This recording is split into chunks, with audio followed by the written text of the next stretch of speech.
छत्तीसगढ़ के एक छोटे से गांव रामपुर में घने जंगलों के बीच बसा एक पुराना मंदिर था।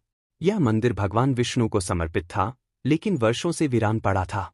गांव वालों का कहना था कि वहां एक रहस्यमयी मूर्तिकार कभी रहा करता था, कृष्णा मूर्तिकार। उसकी बनाई मूर्तियां इतनी जीवित लगती थीं कि लोग उन्हें भगवान का ही अवतार मानते थे। लेकिन एक रात अचानक वह मूर्तिकार गायब हो गया। उसके साथ ही मंदिर भी बंद हो गया। लोगों ने मान लिया कि भगवान उसे अपने साथ ले गए। मंदिर के द्वार पर एक ताला पड़ा था, जिस पर लिखा था, जो सत्य की तलाश करेगा वही इसे खोलेगा। नंदिनी एक नवयुवती थी जो शहर से रामपुर आई थी अपने दादा दादी के पास। उसे इतिहास और लोक कथाओं में गहरी रुचि थी। जब उसने मूर्तिकार की कहानी सुनी तो उसकी आंखों में चमक आ गई। दादी, क्या कोई आज तक मंदिर के अंदर गया है? नंदिनी ने पूछा। नहीं बिटिया, वहां कोई नहीं जाता। लोग कहते हैं वहां से अजीब आवाजें आती हैं, जैसे कोई पत्थर पर छेनी चला रहा हो। नंदिनी को यकीन था कि यह बस अंधविश्वास है।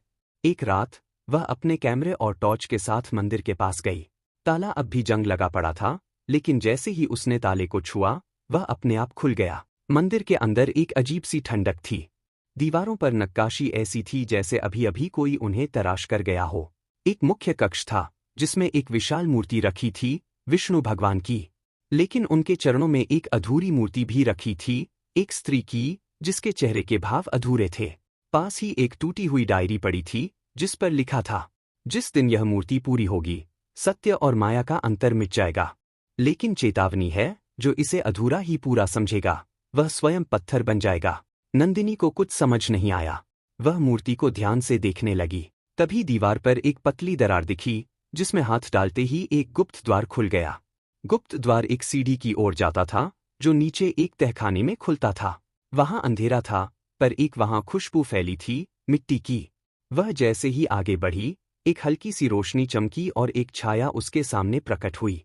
कौन हो तुम? वह बोली। मैं कृष्णा मूर्तिकार हूं, आवाज आई। और तुम इस रहस्य की खोज में आई हो, जो अधूरा रह गया था। नंदिनी आश्चर्यचकित थी। आप कहाँ थे इतने साल? मैं यही था, अधूरी आकृति के पीछे छुपा हुआ। मुझे श्राप मिला था, जब तक कोई मेरी अधूरी कला को समझ नहीं पाएगा, मैं मुक्त नहीं हो सकता। आप चाहते हैं कि मैं वह मूर्ति पूरी करूं? नहीं, मूर्तिकार ने कहा, तुम्हें उसकी आत्मा को पहचानना होगा। वह सिर्फ एक अधूरी मूर्ति नहीं, एक भावना थी, मेरी पत्नी रत्ना, जो मेरे मरते वक्त अधूरी रह गई। नंदिनी ने मूर्ति को फिर से देखा। उसमें एक अजीब सी बेचैनी थी, जैसे वह कुछ कह रही हो। उसने धीरे धीरे अपनी उंगलियों से मूर्ति के चेहरे को छुआ, और उसे एहसास हुआ कि यह सिर्फ एक चेहरा नहीं था, इसमें दर्द, प्रेम और अभिव्यक्ति थी। वह रात भर मंदिर में रही, और अगले दिन गांव वालों ने देखा कि अधूरी मूर्ति अब पूरी हो चुकी थी। उसका चेहरा अब मुस्करा रहा था, एक सच्ची, शांत मुस्कान के साथ। जब मूर्ति पूरी हुई, कृष्णा मूर्तिकार की आत्मा एक तेज प्रकाश में बदल गई। धन्यवाद नंदिनी, वह बोला। तुमने सत्य को देखा, रूप से परे, भावना में। अब मैं मुक्त हूं। मंदिर की दीवारों से चमक उठी और सारे पुराने ताले टूट गए। गांव वालों को अब मंदिर से डर नहीं लगा। वह एक बार फिर पूजा स्थल बन गया। नंदिनी ने वह अधूरी डायरी पूरी की, अब उसमें कृष्णा की कला के साथ उसकी आत्मा भी समाहित थी। वर्षों बाद नंदिनी खुद एक मशहूर मूर्तिकार बन गई। उसने अपने स्टूडियो का नाम रखा, रत्ना कला केंद्र।